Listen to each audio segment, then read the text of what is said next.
垄断这个词，相信大家都听腻了。那什么是垄断？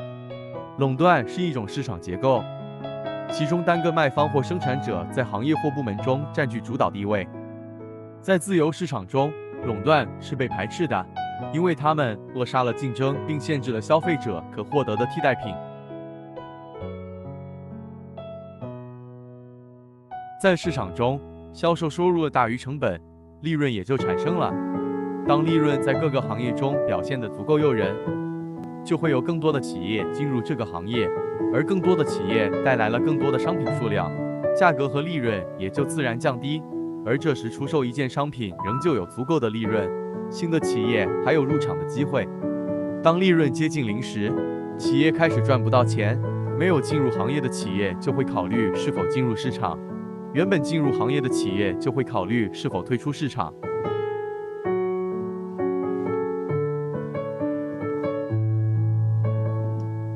随着生产和资本的集中，由于自由竞争、信用制度、股份公司、经济危机等因素，导致生产和资本不断向少数大企业集中，形成了垄断的基础。随着企业之间的竞争，占有优势的企业兼并落后的企业，使生产和资本进一步集中，产生了垄断组织。这些企业通过不断申请专利垄断生产。当这些状况不断恶化，行业内通常只剩下几个巨头，他们就会有这几个选择。第一个是干掉对方，自己成为唯一霸主，但是这样会造成自己的损失，并且有被对方吃掉的风险。第二个就是和其他巨头结成同盟，共同瓜分市场。现实中，更多的企业选择后者，这是对消费者没有好处的。在这样的市场下，顾客通常只能用高价格买到产品。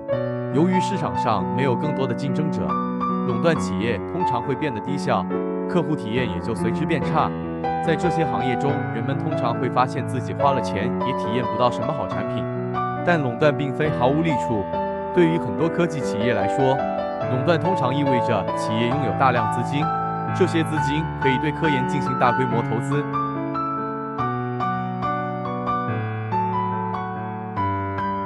在古老的米利都，我们的老朋友泰勒斯还过着贫困的生活。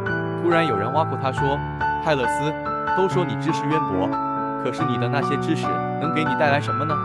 金子还是面包？”泰勒斯非常生气，回去之后运用所掌握的丰富的知识，经过周密的预测计算，断定明年将是橄榄的丰收年，于是提前把附近所有的橄榄榨油器用很低的价格租来了。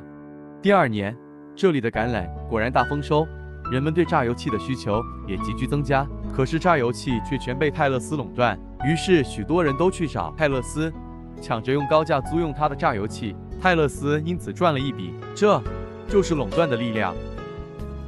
如果你喜欢我的视频，请关注我的栏目，相信我的视频会给你带来更多的知识和思考。